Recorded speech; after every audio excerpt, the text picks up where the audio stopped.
Welcome to my summary of learning for eci833, the Foundations of Educational Technology.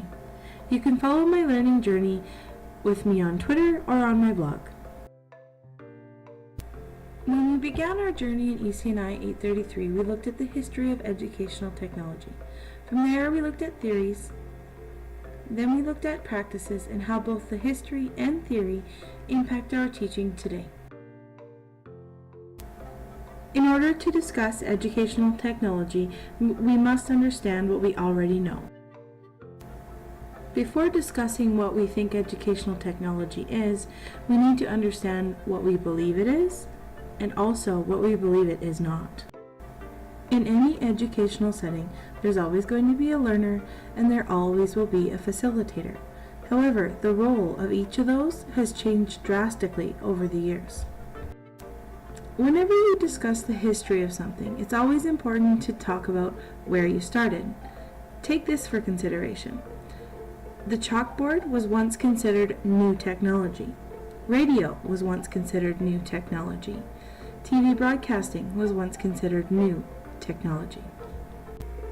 As our understanding of educational technology has changed, so has the way that our students are able to gather and share information. One thing that we've always known is that little Johnny will be able to count by twos and tie his shoes. But what are we doing to facilitate that learning? To support learning, a behaviorist says we must model and reward. There is no thinking. A cognitivist suggests that there is thinking and we must understand that thinking. A constructivist believes that students must freely explore with a framework, and a connectivist believes that we need to connect with others, combining all theories. That sounds a little confusing, doesn't it? But perhaps George Siemens was onto something when he suggested that the classrooms that embrace the fuzziness of learning are the ones that will be the most effective and the most beneficial to our students. As Siemens suggested, learning has always been fuzzy.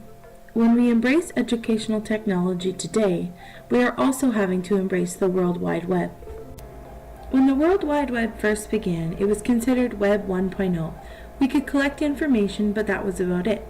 Then we made the shift to Web 2.0. With Web 2.0, we can connect, share, and collaborate in a matter of seconds. There is also Web 3.0, but I'm going to leave that for another day. Embracing the World Wide Web can get a little bit messy if we aren't careful with where we go, what we do, how we're doing it. Eventually, it can get to be too much. When we get bogged down with too much on our plates, our students notice. So perhaps taking things one step at a time, adding in one piece as we're ready, going with the flow, being okay with learning, and trying new things, perhaps our students will start to emulate those behaviors as well. We are all taking our masters in education because we teach.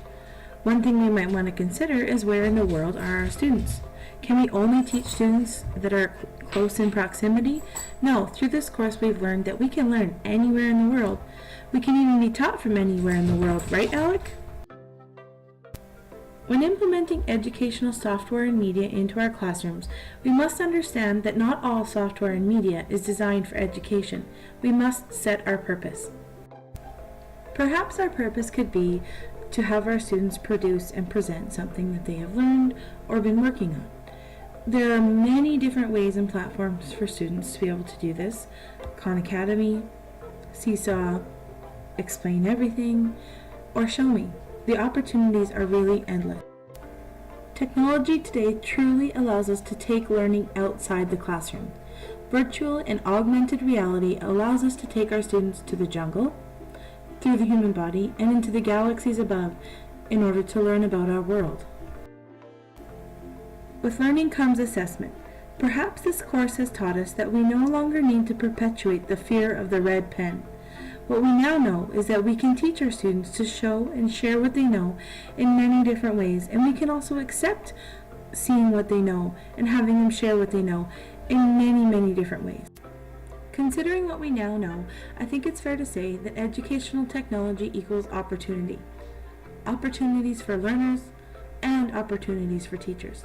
Thank you for providing me an opportunity to grow in a connected and collaborative learning environment this semester. created using Powtoon.